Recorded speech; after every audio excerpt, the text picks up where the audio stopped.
All right. I have never, ever done anything like this, so I'm a little excited and a little nervous. So, a lot of you have asked how I personally use Mailchimp to run my online courses, like this one, like Chimp Essentials.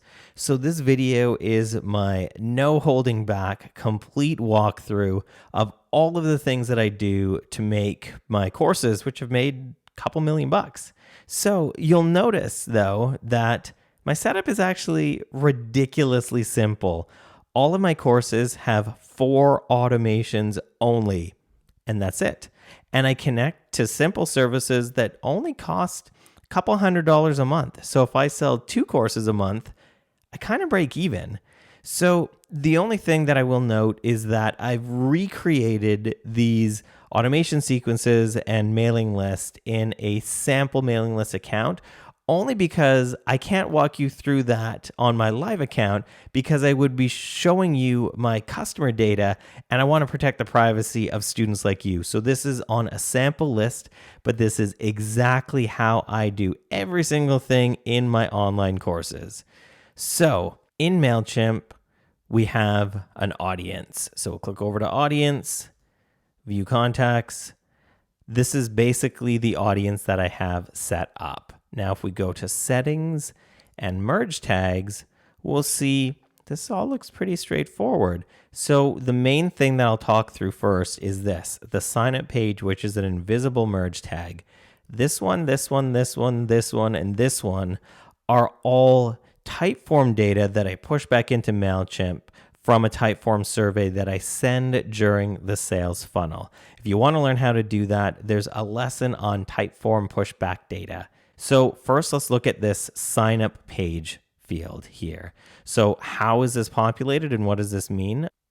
So if I go into Mailchimp and I look at my Mailchimp account, I'll see that I have the plugin MC for WP installed, which I walked through in the WordPress integration lesson. Actually, if we go over to plugins, these are the plugins that I have installed. It's not very many for a course.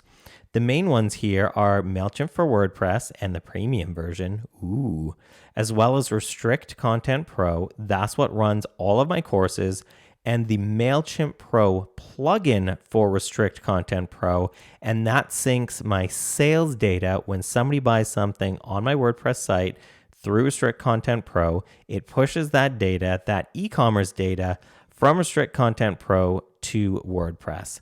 So I'll talk about this in a second, but for now, let's look at this MC for WP stuff. So I'll click over to there. I'll click over to forms.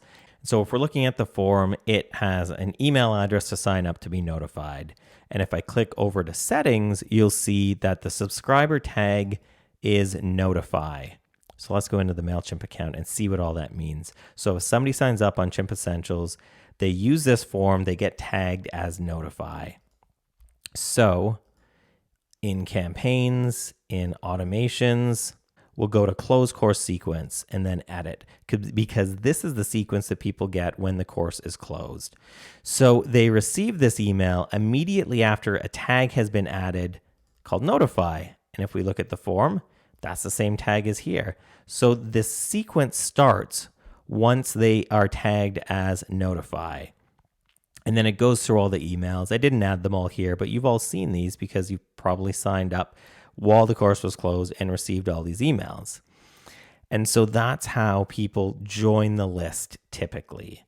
So if I go back into WordPress and I go to restrict, I'll see that there is a membership level of Chimp Essentials.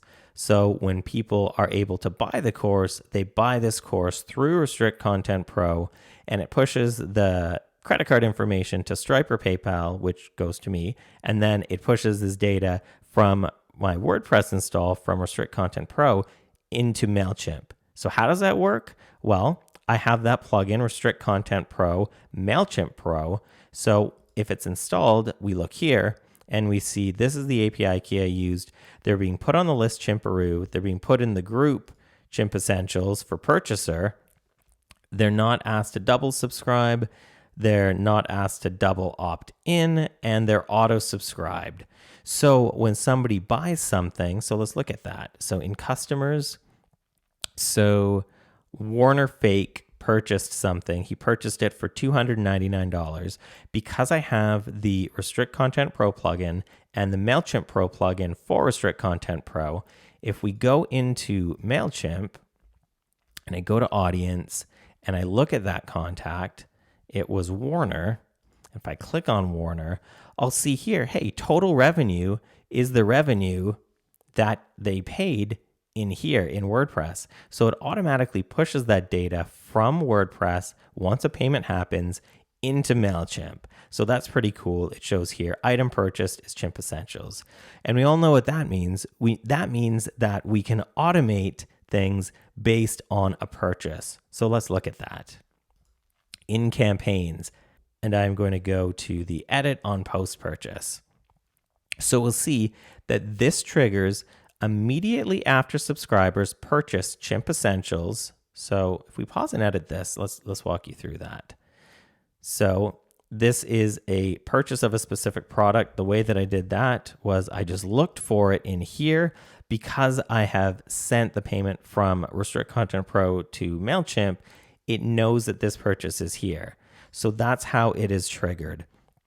And then if we look at this email, you can see that you can opt out of getting the emails by clicking this.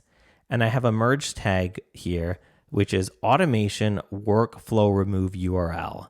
And what that does is if people don't want to receive these weekly emails after they purchase Chimp Essentials, they click this link and it doesn't take them off the list. It just removes them from the automation that they're in. So if we save and return to workflow, let me just resume this. If they click that here, then they don't get all of these other emails.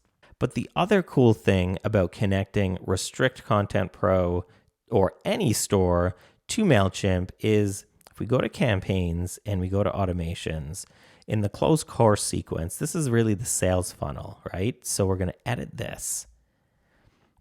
And it sends some content. Oh, hey, 0 to 30,000 subscribers. And then it sends an email asking if people want to purchase the course with a link to the course. And you'll see here, I have filter by segment or tag. And the condition is they only receive a buy email if they have not purchased Chimp Essentials. Same with this, the last chance email. They only receive this email if they have not purchased Chimp Essentials. So by connecting my WordPress store or any store to your Mailchimp account, you get the benefit of being able to segment or automate to people who have purchased. Pretty cool, right? So what else? Let's exit out of here and go back to campaigns. The other thing that I do, because I have 4 emails, 4 automation sequences, and that's it. Like in my live account, I only have 4 automation sequences for Chimp Essentials for all of my courses. They have 4 each. Let's look at the Typeform one. So let's click edit. So remember in the beginning of this video, I talked about the merge tags I had that push data from Typeform, from all of these questions in my Typeform account through Zapier. So when a new Typeform happens, and I walk you through this in the Typeform lesson, it pushes data from a Typeform to Mailchimp. So in here, it grabs the data, it pushes it to the contact, and then it sends this if they have been grouped as survey. So in the Zap, it adds somebody to Mailchimp and it adds them to the group called survey. And then in the automation, it sends the email, it triggers the email once they have been grouped as survey. So if we edit this, I'll show you that. This should actually be immediately. It's tagged as survey funnel. So it automatically sends it. I just forgot to set that when I was setting this up, but it should be immediately because it is. Then you click update trigger and resume the email. So that's how you, if you went through the funnel, got the survey data in Mailchimp, which is pretty cool because then you could segment by it. So those are 3 of the automations of the 4. So let's go back and look at the last one. So in campaigns in automation, there is the open course sequence. So every time the course opens, which is twice a year, I send a sequence that tells people, Hey, Chimp Essentials is coming. Save the date. Hey, Chimp Essentials is here. You can buy it. Hey, there's a webinar that you could sign up for. Hey, it's your last chance to buy Chimp Essentials. Oh no, you better buy it now. And so let's look at that. So let's go to edit. And here, this is the sequence. I only added a couple emails because you get the gist of it. Save the date email, questions, there's some content, there's a last chance to buy it, and then there is Chimp Essentials closes in the last few hours. So let's look at this. So this is immediately triggered after subscribers are manually added to the workflow. And the condition is don't send it to people who've already purchased. So every time the course is going to open, say a month before, I'll click on Add Contacts and I'll grab all the contacts that I want to send the email to. So typically, if the date was added before, say, the last couple days, and so I'll add them to the automation then.